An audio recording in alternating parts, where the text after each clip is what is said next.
مسلمانوں کے شعار میں اذان نماز کی طرف بلاتی ہے، ابتدا کہاں سے ہوتی ہے؟ اللہ اکبر، اللہ اکبر، اللہ تو سب سے بڑا ہے، اللہ تو ہی سب سے بڑا ہے۔ اور یہ صدا اور ندا لگانے والا ایک مؤذن ہی ہوتا ہے نا، جو اذان دے رہا ہوتا ہے۔ اب وہ اللہ اکبر کہہ رہا ہے، کہہ تو اللہ کو رہا ہے، لیکن حدیث کے الفاظ یہ ہیں کل قیامت کے دن اس کی گردن کو اللہ بڑا کر دے گا، اور جب لوگ اپنے پسینے میں غوطے کھا رہے ہوں گے، یہ اللہ اکبر کی صدا دینے والا اس کی گردن پسینے سے باہر ہوگی۔ آپ اپنے آپ کو بھی بڑا اگر کرنا چاہتے ہیں، اس رب کی بڑائی کو بیان کیجیے۔ آپ نے نماز کے اوپر غور نہیں کیا؟ نماز کی ابتدا اللہ اکبر، رکوع میں جائیں اللہ اکبر، سجدے میں جائیں اللہ اکبر، سجدے سے سر اٹھائیں اللہ اکبر۔ اس اللہ اکبر کا اگر مفہوم سمجھنا ہو، ایک عام فہم انداز میں آپ کے سامنے رکھتا ہوں۔ یہ جی مسجد بہت بڑی ہے، فلاں شخص کا گھر بہت بڑا، کتنے کنال کا؟ 4 کنال کا، بہت بڑا ہے۔ 8 کنال بہت بڑا، 16 کنال تو شاید ہی کسی کا ہو، 20 کنال۔ ان سے بڑے علاقے کالونیاں ہوتی ہیں، ان سے بڑے قصبے ہوتے ہیں، ان سے بڑے ضلع اور تحصیلیں ہوتی ہیں، ان سے بڑے صوبے ہوتے ہیں، صوبہ، اور ان سے بڑے وطن ہوتے ہیں، اور سارے وطن مل کے بر اعظم بن جاتے ہیں، اور ساتھ بر اعظم مل کر ایک زمین بن جاتی ہے۔ پوری کی پوری زمین جس کو ہم بہت بڑا سمجھتے ہیں، یہ رب کی مخلوقات کے سامنے اتنی حقیر ہیں کہ آپ اس زمین پہ بیٹھے ہوئے ہیں، رب کے بے شمار لا تعداد ان گنت لشکروں میں سے، مخلوقات میں سے آپ نے آج تک اس زمین پہ بیٹھ کر دوسری مخلوق کا نظارہ نہیں کر سکے۔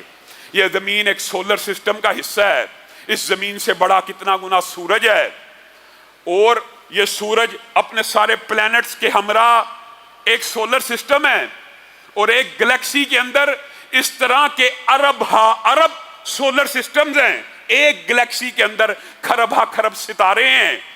یہ سارے مل جائیں تو ایک ملکی وے بنتی ہے، جس کی آپس میں جو مسافت ہے 1,00,000 نوری سال کی ہے، یعنی 1,00,000 لائٹ ایئرز، 1,00,000 روشنی سفر کرتی رہے، اس گلیکسی سے پار نہیں ہو سکتی۔ اچھا جی، اس سے بھی بڑی گلیکسیز ہیں، ہاں کتنی ہیں؟ اس ایک گلیکسیز میں خرب سورج سے بڑے بڑے ستارے موجود ہیں، لیکن اس گلیکسیز سے بڑی گلیکسیز بھی موجود ہے، اور ان کی تعداد کیا ہے؟ ان کی تعداد بھی خربوں اور اربوں میں ہے، خربوں اور اربوں میں ہے۔ ہبل کی ایک دوربین ہے، آپ جانتے ہیں، جس نے 14 خرب نوری سال کے فاصلے پہ ایک گلیکسی کو دیکھا ہے۔ 14 خرب نوری سال کہ لائٹ اتنے سال ٹریول کرتی رہے۔ اب جیمز ویب نامی نئی ٹیلیسکوپ انسانیت فضا میں لانچ کرنے والی ہے، پتہ نہیں اس سے بھی پیچھے کی کیا کیا چیزیں دریافت ہو جائیں۔ میرے بھائیوں، آپ رب کی بڑائی کو اگر سمجھنا چاہیں تو آپ بتائیں اسی یونیورس کے اندر ایسی دور جگہ موجود ہیں کہ لائٹ، آپ کو پتہ ہے 1 سیکنڈ میں کتنے لاکھ کلومیٹر کے حساب سے سفر کرتی ہے؟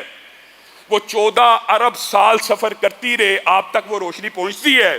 اور اللہ رب العزت نے ان ستاروں کو، ان سولر سسٹمز کو، ان ملکی ویز کو، ان کہکشاؤں کو کس لیے بنایا ہے؟ اللہ تعالیٰ نے بعض مقاصد بھی بیان کیے ہیں۔ اللہ تعالیٰ نے کہا یہ تو میں نے اپنی ایک مخلوق آسمان کو زینت بخشنے کے لیے بنائے ہیں۔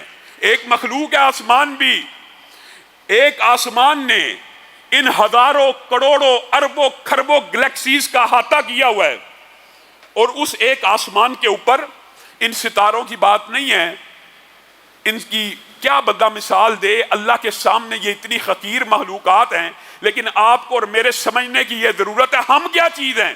اس زمین کے اندر، اس مسجد کے اندر ہزاروں بیٹھے ہوئے ہیں، ہماری کیا اوقات ہے؟ اللہ کی کائنات، اللہ کی بڑائی اور اللہ کی بنائی ہوئی اس وسعت کے سامنے اس ایک آسمان کے اوپر اتنا بڑا فرشتہ موجود ہے۔ فرشتہ، یہ اب ستاروں کی بات نہیں ہو رہی، فرشتوں کی بات ہو رہی ہے۔ فرشتے بھی اللہ کی مخلوقات ہیں۔ آپ سمجھتے ہیں یہ جو ستارے ہیں شاید یہی بہت بڑی مخلوق ہیں؟ اتنا بڑا فرشتہ موجود ہے جو آسمان پہ سجدہ کرتا ہے تو آسمان کی چولیں ہلنا شروع ہو جاتی ہیں، اور اس کے اوپر دوسرا ہے، اس کے اوپر تیسرا ہے، اس کے اوپر چوتھا ہے، اور ان کے مابین جو ہیں، جو مطالعہ کرنا چاہتے ہیں اسلام کا مطالعہ کریں، آپ انگشت بدندہ رہ جائیں گے، حیرت زدہ رہ جائیں گے۔ ان سب کے اوپر